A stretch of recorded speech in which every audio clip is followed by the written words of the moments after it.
The patrol ship Vorth's Pride moved slowly through the empty space around Earth's sun.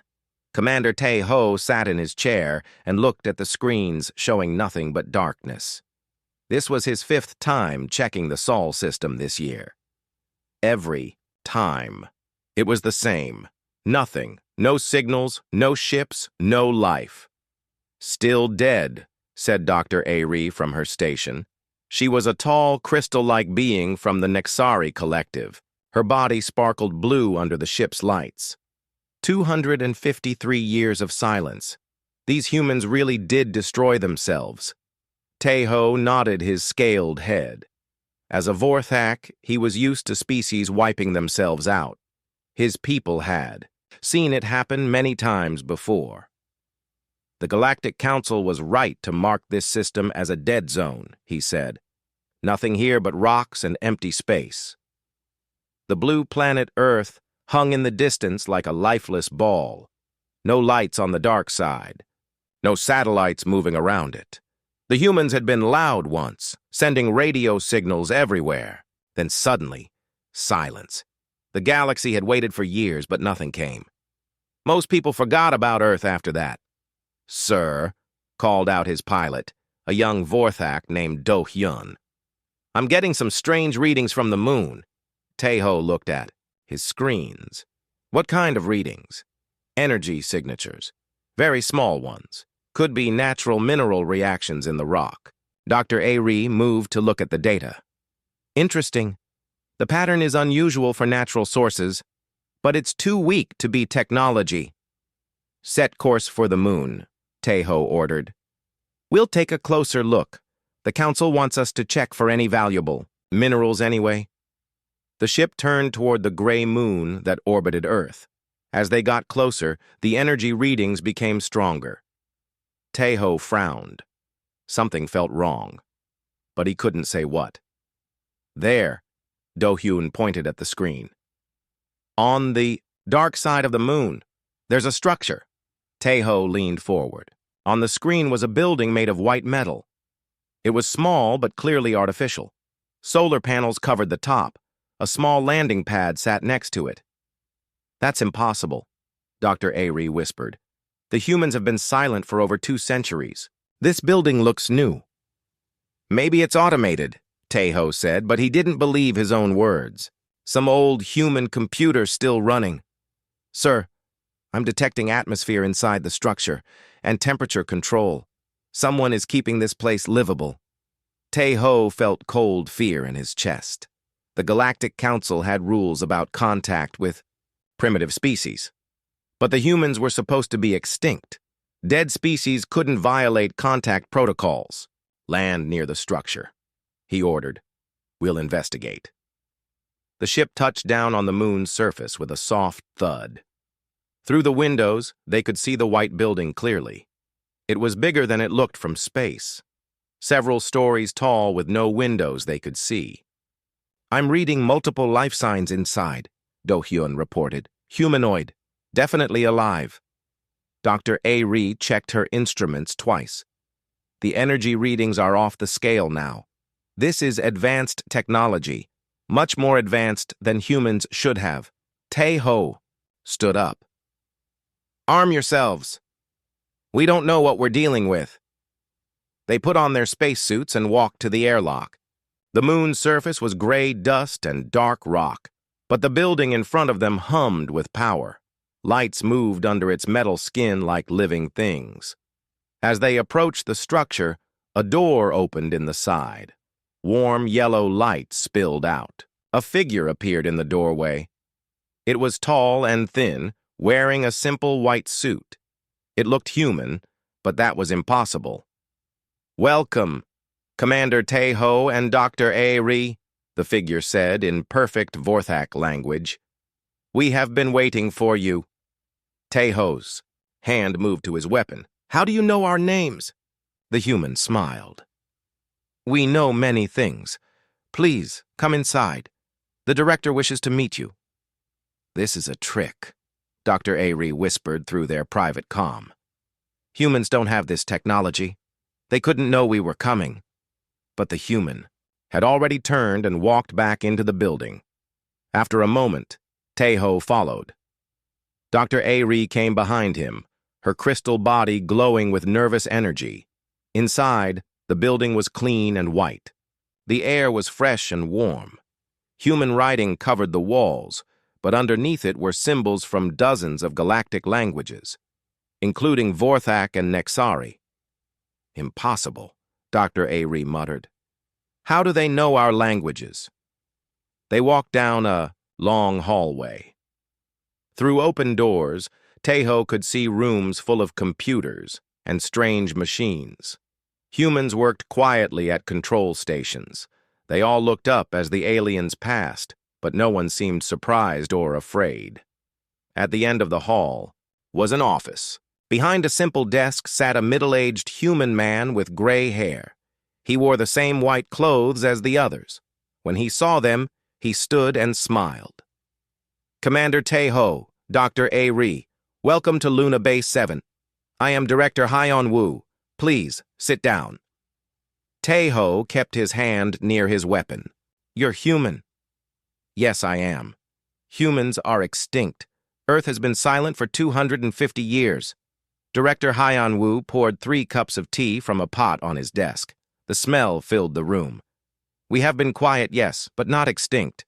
Very much alive, as you can see. Dr. Ari's body flickered with confusion. This is impossible.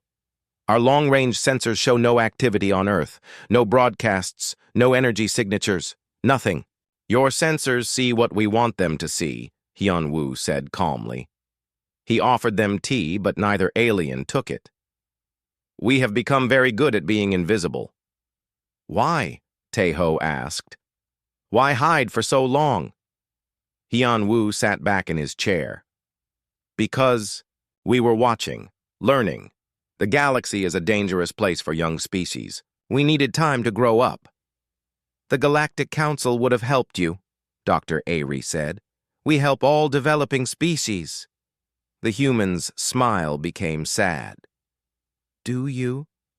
We watched what happened to the Kalani, the Zephyrians, the Tuldari, all young species that asked the Council for help.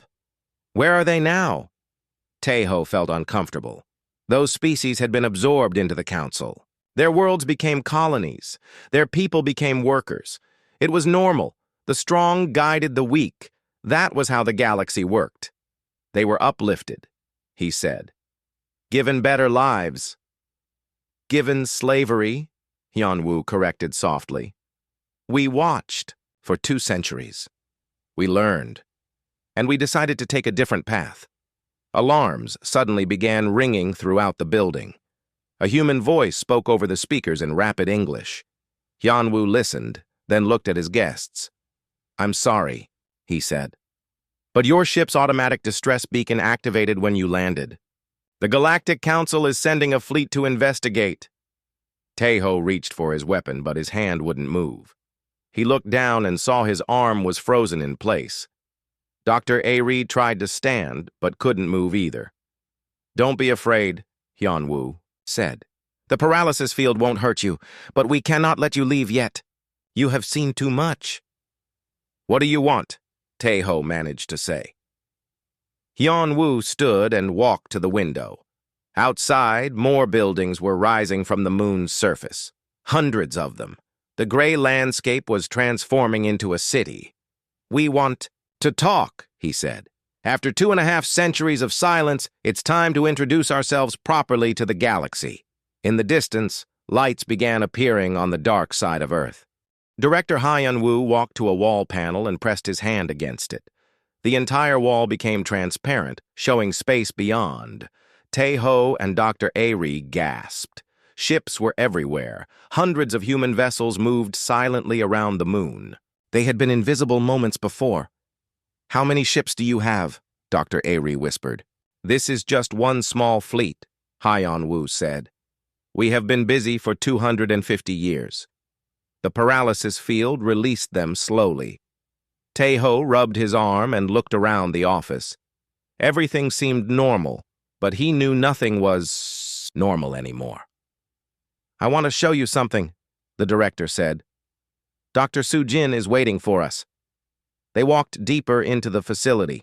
The halls were wider now, with moving walkways that carried them quickly through the complex. Humans nodded politely as they passed. Everyone seemed calm and focused on their work. "How big is this place?" Taeho asked. "Luna Base 7 extends 12 kilometers underground," Hyunwoo replied. "It houses 50,000 people. We have similar bases throughout the solar system." They entered a large room filled with screens and holographic displays. A human woman with short black hair turned to greet them. She was young, but her eyes looked old and tired. "Commander Taeho, Dr. Ari, I am Dr. Su Jin, head of Xenological Studies," she said in perfect Nexari language. "I have studied your species for 30 years. "Studied us?" Dr. Ari's crystal body flickered with alarm. "How?" Dr. Su Jin gestured to the screens around them. Images appeared showing Vorthak cities, Nexari crystal gardens, and dozens of other alien worlds. "We watch, we listen, we learn." "This is impossible," Taeho said. "Our communication networks are encrypted. Our planets are protected." "Your encryption is 200 years old compared to our current technology," Dr. Sujin said gently. "We learned to break it decades ago." She touched a control panel. The screens changed to show recordings of Galactic Council meetings. Taeho recognized the chamber and some of the speakers. These were secret meetings, not public broadcasts. "The vote to strip mining rights from the Kalani homeworld," Dr. Sujin said, as one recording played. "Passed by a margin of 3 votes. The Kalani were not allowed to participate in the decision about their own planet." Another recording showed Vorthak soldiers forcing families from their homes. The relocation of the Tuldari people to make room for a council military base. 50 million beings moved to less fertile land. Dr. Ari watched the images with growing horror. "These are internal council documents. How did you get them?" "We have people everywhere," Dr. Sujin said. "Humans who left Earth before the silence began. Their children and grandchildren work throughout the galaxy. They watch, they report, they help when they can." A new person entered the room. She was older than Dr. Sujin, with gray streaks in her hair and wearing a blue uniform with strange symbols. "This is Admiral Boram," Director Hyun-woo said. "Commander of our defensive fleet." Admiral Boram looked at the 2 aliens with sharp eyes. "Your patrol ship sent an automatic distress signal when it landed. A Galactic Council fleet will be here in 6 hours. "Let us go," Taeho said. "We can call them off. Tell them it was a false alarm." "I'm afraid that's not possible," the Admiral replied. "You've seen too much, but don't worry. We're not going to hurt you." She led them to another section of the base. Here, the rooms were full of strange machines that hummed with power. A young human man with oil-stained clothes was working on a device that seemed to bend light around itself. "This is Engineer Dong Min," Admiral Boram said. "He's working on our stealth technology." Dong Min looked up and smiled. "Almost finished with the new cloaking system. This one can hide entire planets." "Planets?" Dr. Ari stared at the machine. "That's impossible. The energy requirements alone would be—" "Massive, yes," Dong Min agreed. "That's why we had to invent new power sources. Want to see?" Before anyone could answer, he led them to a viewing window. Outside, a small moon was floating in space. But as they watched, it simply disappeared. "Still there," Dong Min said proudly. "Just invisible to all sensors. We've been testing this technology for 50 years. 50 years. Taeho repeated slowly. "How long have you been planning this?" "Since the day we went silent," Director Hyun-woo said. "We knew the galaxy was dangerous for young species. We needed time to grow strong enough to survive." They walked through more sections of the base. Each area showed technology that seemed impossible. Computers that could think faster than any galactic AI. Medical devices that could heal almost any injury. Weapons that could disable ships without destroying them. "This is beyond anything the Galactic Council has," Dr. Ari said. "How did you advance so quickly?" "We had advantages. Dr. Su-jin explained. We knew we were behind, so we worked harder. We shared all knowledge freely between our scientists. No secrets, no competition, just cooperation. And we had motivation, Admiral Boram added. We knew what happened to species that couldn't defend themselves. They entered a room with a massive holographic display showing the galaxy. Thousands of stars were marked with different colored lights. Red for council worlds, blue for independent systems, and green for something else. The green marks are human colonies, Director Hyeon-woo said casually. Taeho counted the lights. There were hundreds of them. You have colonies throughout the galaxy? We've been very busy, the director smiled. Small groups, hidden settlements, research stations. We move carefully and leave no traces. This is a violation of galactic law, Dr. Ari protested. Unauthorized colonization is forbidden. Whose law? Dr. Su-jin asked. We were never asked if we wanted to join the Galactic Council. We were never given a choice in these laws. Admiral Boram pointed to different areas of the map. These green systems contain species the Council considers too primitive to contact. We've been helping them develop. Helping how? Taeho asked, though he was afraid of the answer. Medical knowledge, agricultural techniques, clean energy, basic technology. They can understand and build themselves. She paused. Sometimes we help them defend against raiders and slavers that the Council ignores. The implications hit Taeho like a physical blow. You've been interfering with natural development. That's the most serious crime in galactic law. Is it interference? To share medicine with the sick? Dr. Su-jin asked. Is it crime to teach farming to the hungry? The Council's natural development policy condemns billions to suffering while you debate whether they're ready for help. Alarms began sounding throughout the base. A voice spoke in rapid English over the communication system. The Council fleet has arrived, Admiral Boram announced. They're demanding to speak with whoever is in charge here. Director Hyun-woo looked at his guests. Would you like to watch how we handle uninvited visitors? They followed him to an observation deck. Through the transparent walls, they could see a large Galactic Council fleet approaching. Dozens of warships in formation, weapons powered but not yet targeting. That's High Counselor Guansu's personal flagship, Taeho recognized. He must have come himself. Excellent, Director Hyun-woo said. We've been wanting to meet him. A communication signal came through the speakers. High Counselor Guansu's voice was angry and demanding. Unknown vessels in the Sol system, you, are in violation of galactic quarantine laws. Identify yourselves immediately or we will open fire. Director Hyun-woo walked to a communication console. This should be interesting, he said, and pressed a button. High Counselor Guansu, this is Director Hyun-woo of the Terran Federation. Welcome to our solar system. There was a long silence from the Council fleet. Impossible.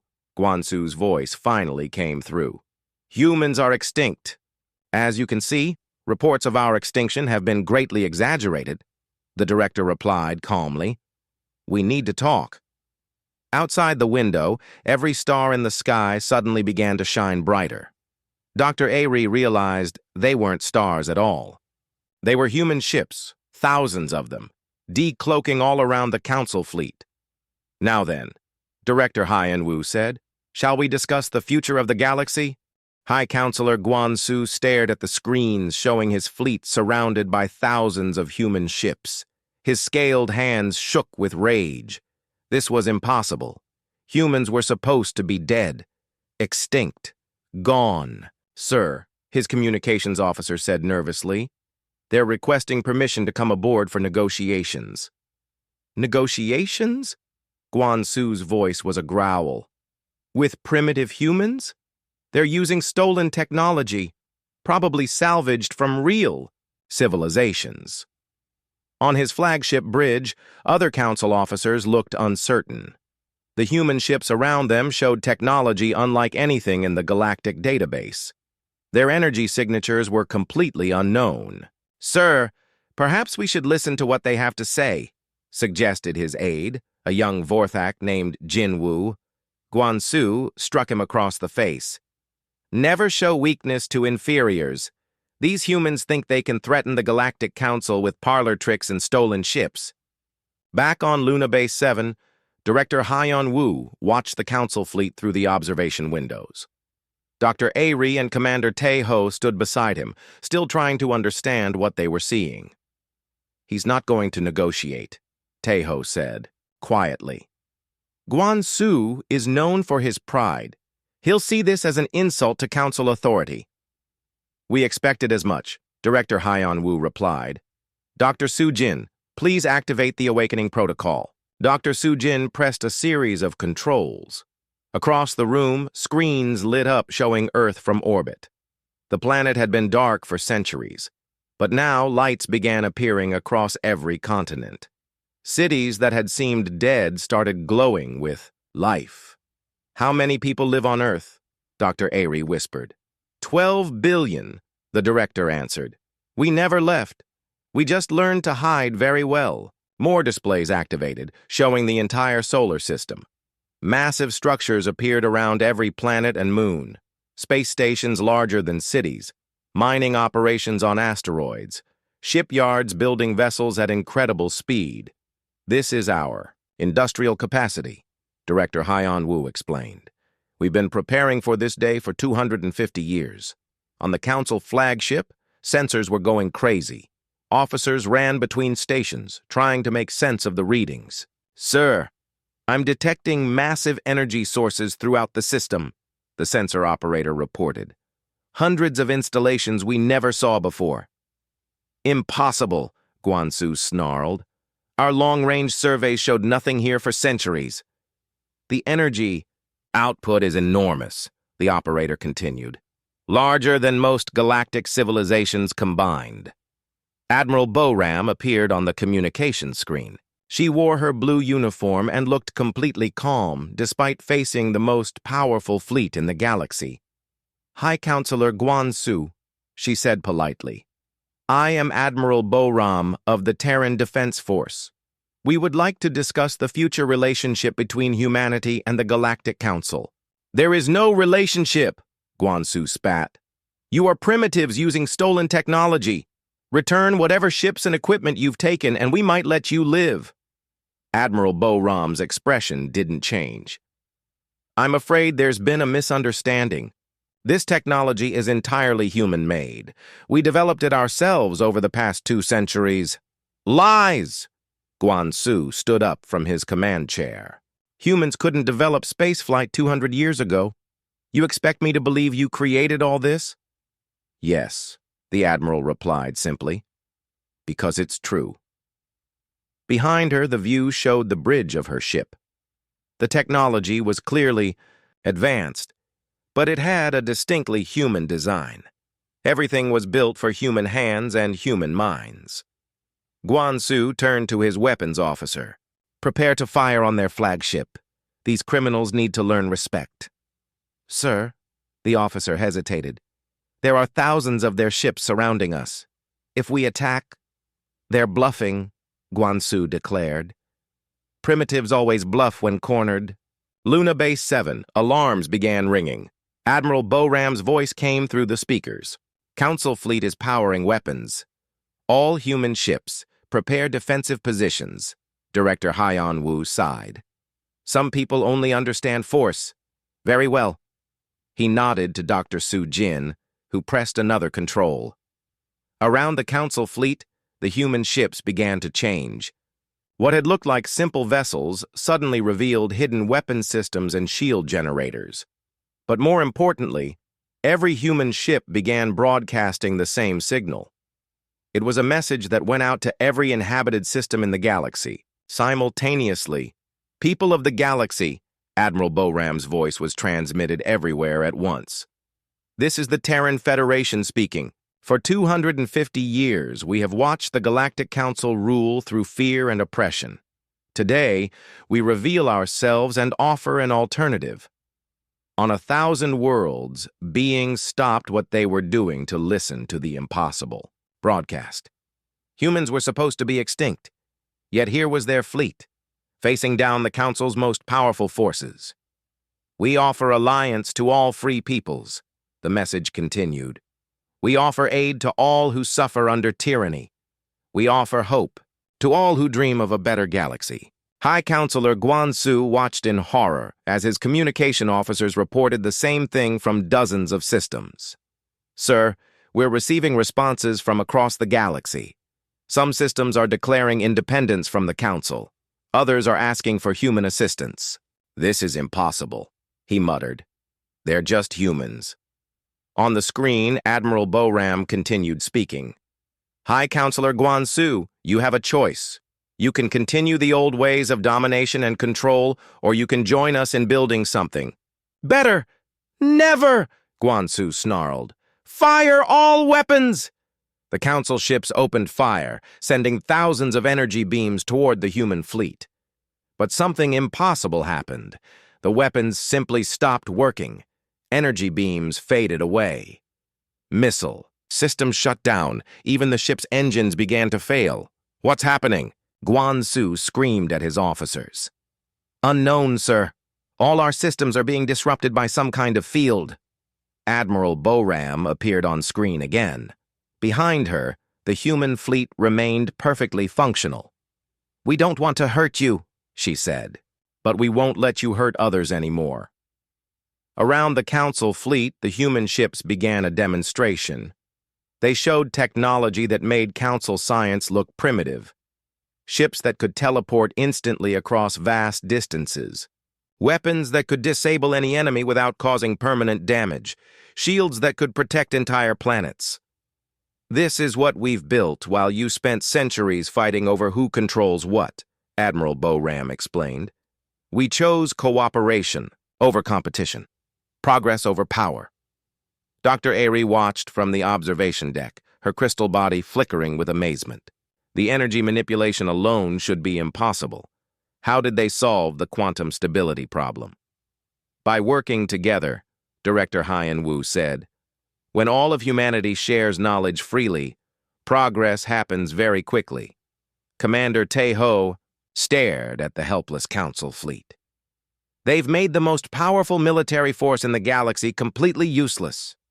Military force is only powerful when people choose to fear it, the director replied. We're offering the galaxy something better than fear. More reports came in from across known space. Systems that had been under Council control for centuries were declaring independence.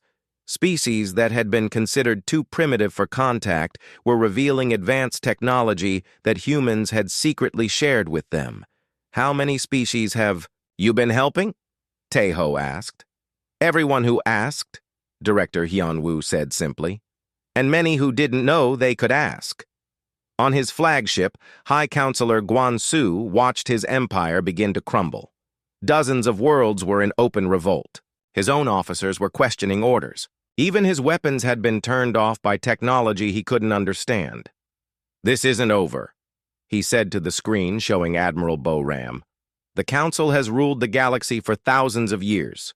We won't give up our authority to upstart humans. No one is asking you to give up anything, the Admiral replied. We're asking you to share, to cooperate instead of dominate, to help instead of control. And if we refuse? Admiral Boram's expression became sad. Then you'll be left behind while the rest of the galaxy moves forward. Around them, the human ships began to move, not in attack formation, but in invitation. They formed a corridor leading away from the system, offering the Council fleet a path to leave. Go back to your Council chambers, Admiral Boram said. Think about what you've seen here. When you're ready to talk about a better future, we'll be waiting. The transmission ended. High Counselor Guan-Su stood alone on his bridge, surrounded by officers who no longer looked at him with respect. Outside, the galaxy was changing whether he wanted it to or not. The Galactic Council chambers erupted in chaos. Representatives from hundreds of species shouted at each other while emergency reports flooded in from across the galaxy. High Counselor Guan-Su stood at the center podium, his scaled face dark with rage. 17 systems have declared independence in the past day, announced the council secretary, a nervous Nexari named Crystal Song. 43 more are demanding immediate reforms, and the humans are somehow broadcasting directly to every inhabited world. This is rebellion, growled war leader Vextar of the Krillian Empire. We must crush these human upstarts before their infection spreads further. With what? Asked Councillor Merdai from the Aquatic Federation. Their technology disabled our entire fleet without firing a shot. Our weapons are useless against them. On Earth, in a secure bunker deep beneath the Rocky Mountains, human leaders gathered around a holographic table showing the galaxy. General Kyungsu pointed to various star systems marked in red. Council military forces are mobilizing here, and here, he reported to the assembled group. They're pulling back from outer systems to protect their core worlds. Ambassador Hai Jin looked worried. That will leave dozens of species unprotected. The Outer Rim has pirates and slavers that only stayed away because they feared council retaliation. Then we protect those worlds ourselves, said President So Young, a middle-aged woman with tired eyes. We didn't reveal ourselves to watch. Innocent people suffer. Dr. Jin Ho, a young scientist with graying temples, activated another display. Our medical ships are already moving to systems that requested aid. The plague on Zenith 4 should be contained within days. What about the resistance movements? General Kyung-soo asked. Captain Nam-gi stepped forward. He was a lean man with scars on his hands from years of undercover work. Our embedded agents have made contact with freedom fighters on 63 worlds. They're ready to act when we give the signal. President So Young nodded slowly. Begin Operation Liberation. But remember, we help only those who ask for help. We're not conquerors. Across the galaxy, humans who had lived in secret for decades finally revealed themselves. On the mining world of Corvex Prime, a human woman named Yunbi had worked in the ore processing plants for 15 years. Now she stood before a crowd of oppressed workers, holding advanced mining equipment that could do the work of 100 beings. The council told you this was impossible, she said, demonstrating tools that could cut through solid rock like air. They said you weren't ready for better technology. They lied.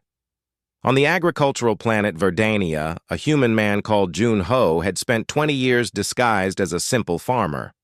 Now he showed crops that could grow in toxic soil and produce 10 times the normal yield. Your children don't have to be hungry, he told the desperate farmers. There are ways to heal your poisoned land. The council knew this but kept it secret. In the council chambers, reports kept coming in. Species that had been considered barely sentient were suddenly displaying advanced technology. Worlds that had struggled with basic survival were solving their problems overnight. How is this possible? Demanded High Counselor Guan-su. These primitives couldn't develop such things alone. Obviously, the humans have been helping them, said Counselor Merdai. The question is for how long? Crystal Song consulted her datapad with trembling hands. Based on these developments, human intervention appears to have been ongoing for at least 50 years, possibly longer. 50 years of illegal interference, snarled war leader Vextar. This is the greatest crime in galactic history. Is it crime to heal the sick? Asked a new voice from the chamber entrance. Everyone turned to see Ambassador He-jin walking calmly down the center aisle. She wore simple human clothes, but carried herself with quiet authority. You! Guan-su pointed a clawed finger at her. How did you get in here? I asked nicely.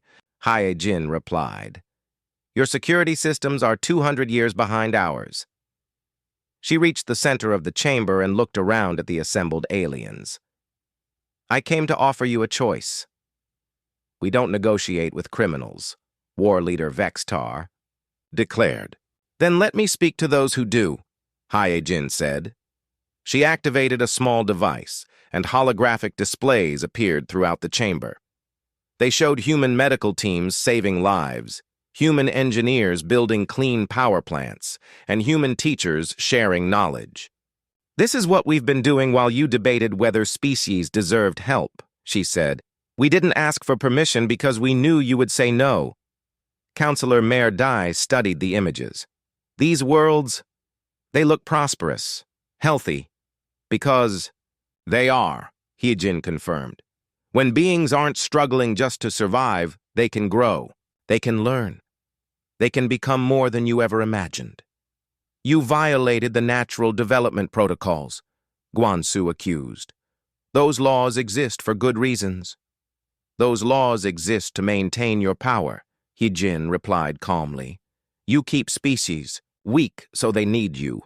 We make them strong so they can stand on their own. In space above the Council homeworld, something impossible was happening. A massive human ship had appeared without being detected. It was larger than a moon and covered with gardens that could be seen from orbit. That's the new harmony, Hae-jin explained as the chamber's screens showed the vessel. Our mobile city, home to 10 million humans and 50 million beings from other species who chose to join us. 50 million, Crystal Song whispered. From which species? From all species, Hae-jin said. Vorthak, who were tired of war. Nexari, who wanted to create instead of just preserve. Krillians, who chose art over conquest. Aquatics, who dreamed of exploring space instead of hiding in their oceans. War leader Vextar's face went pale. You're talking about refugees, traitors who abandoned their own people. I'm talking about beings who chose freedom, Hae-jin corrected. And there are millions more who want the same choice. Across the galaxy, the human revelation was causing changes nobody expected. On the prison world of Darkstone, inmates discovered that their guards had abandoned them. But instead of chaos, they found human volunteers arriving with supplies and offers of rehabilitation. On the polluted industrial world of Smokestack, workers who had accepted toxic air as normal saw human atmospheric processors clearing the sky for the first time in centuries. On the war-torn battlefields of the Sector 7 conflicts, human peacekeepers arrived with shields that could stop any weapon and negotiators who spoke every language. You're destabilizing everything, Guansu accused Heejin. The galaxy has been peaceful under council rule for 1,000 years. Peaceful for you, she replied. Not for the billions who lived under your boot. Not for the species you absorbed. Not for the worlds you strip-mined. She activated another hologram showing galactic maps. These are the systems that have joined our cooperative of free worlds in the past week. They're not rebelling against the council. They're choosing something better. The map showed nearly a third of the galaxy marked in green. More systems were changing color as they watched. This is impossible, muttered several council members. This is progress, Hae-jin said. For the first time in galactic history, species are choosing their own path instead of having it chosen for them. Captain Namgi's voice came through Hae-jin's communicator. Ambassador, we're receiving distress calls from the Outer Rim. Pirate, fleets are attacking undefended systems.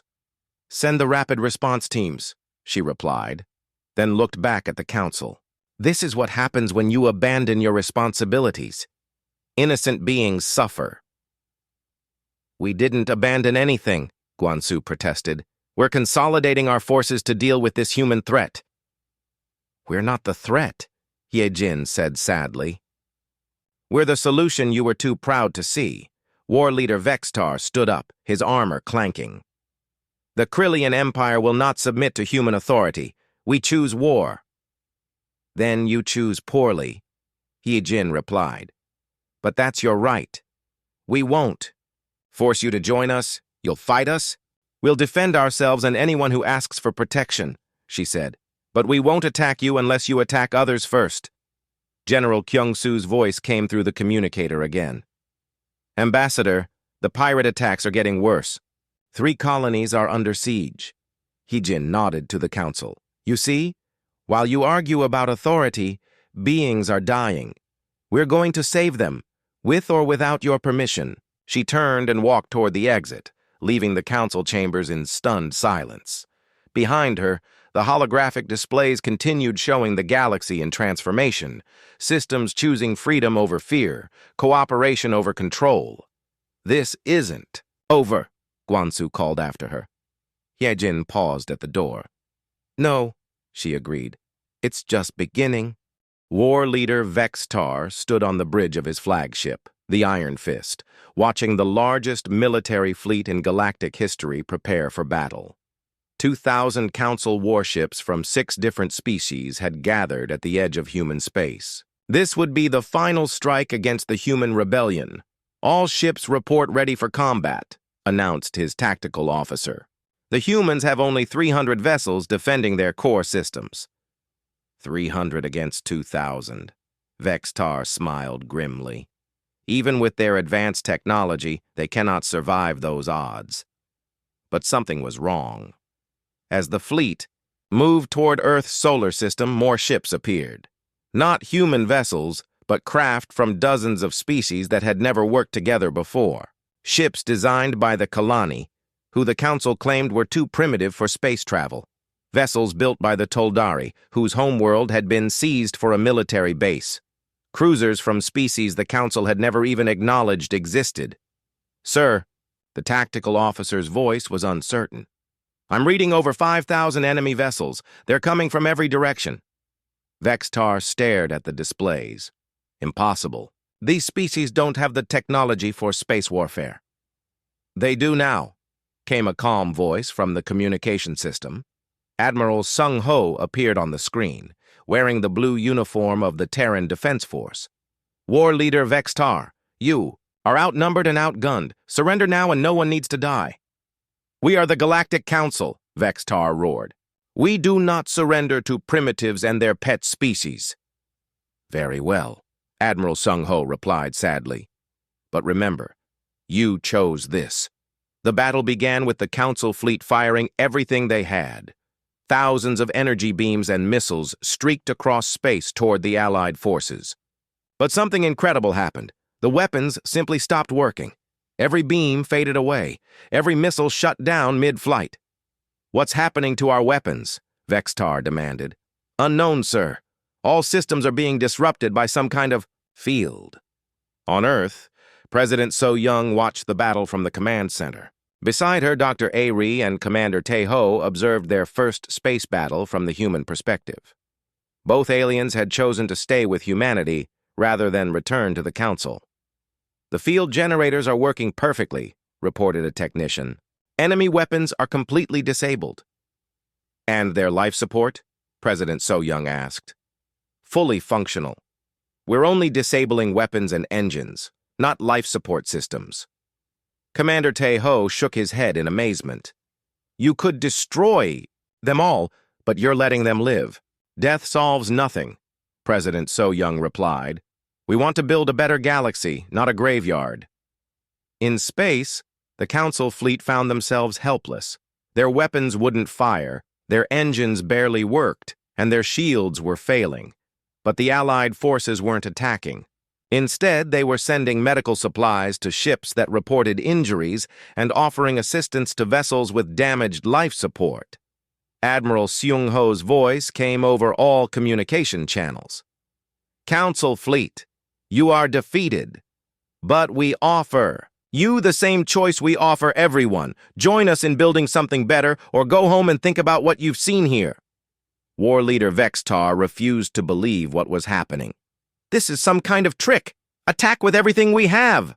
Sir, nothing is working. Our weapons, our engines, our shields, it's all been neutralized.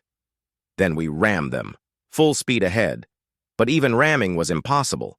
The human technology could control the movement of any ship within range. The Council vessels found themselves gently pushed away from any collision course. Sir, a young Krillian officer spoke up nervously. Perhaps we should listen to their offer. Vextar struck the officer down. Never! The Council does not negotiate with inferiors. But around the fleet, other ships were already accepting the human offer. Crews that had spent years fighting wars they didn't understand were choosing peace. Species that had been forced to serve the Council were choosing freedom. On the planet Kalani Prime, humans worked alongside the local population to rebuild cities that had been damaged by Council strip mining. The Kalani had always been considered. too primitive for advanced technology, but now they were building starships using human-shared knowledge. "Your people said we were animals," said Elder Wu Bin to the human engineer helping them. "You treated us as equals from the first day." "Intelligence comes in many forms," the engineer replied. "We learned that by watching the galaxy for 200 years. On Tuldari, families were returning to their ancestral lands for the first time in generations. Human agricultural experts helped them restore soil that the Council had declared permanently damaged. The Council said this land would never grow food again," said Farmer Hana to the human agricultural specialist. "Now look." She gestured to fields of green plants stretching to the horizon. "The Council was wrong about many things," the specialist replied. Back in the battle zone, something unprecedented was happening. Ships from the Council fleet were switching sides, not through force or coercion, but through choice. Crews that had been told to fight were choosing instead to join the Mao Alliance. Admiral Seung-ho addressed the remaining Council ships. "We're not your enemy. We never were. We're offering partnership, not conquest." War leader Vextar watched his fleet dissolve around him. Ships were powered down and accepting human aid. Officers were deserting their posts to join the Alliance. His empire was crumbling not through military defeat, but through defection. "Fight!" he screamed over the communication channels. "Remember your honor. Remember your duty." "Our duty is to our people," replied Captain Dong-ho, a Krillian officer who had served under Vextar for 20 years. "And our people choose peace." One by one, the Council ships surrendered or joined the Alliance. Not because they were forced to, but because they wanted to. For the first time in their lives, they had been given a real choice. Only Vextar's flagship remained hostile. The war leader stood alone on his bridge, most of his crew having abandoned their posts. "You haven't won anything," he broadcast to the human fleet. "The Council will never accept this. We'll find a way to destroy you." "The Council is welcome to try," Admiral Seung-ho replied, "but they'll have to get past every species in the galaxy first." On Earth, Ambassador Haya Jin stood before the assembled representatives of 200 species. The Great Hall had been built in just 3 days using human construction technology. Beings that had never been allowed to speak as equals now sat together planning the future. The Cooperative of Free Worlds officially recognizes the sovereignty of every member species, she announced. No one will be forced to follow laws they didn't help make. No one will be denied technology they need to thrive.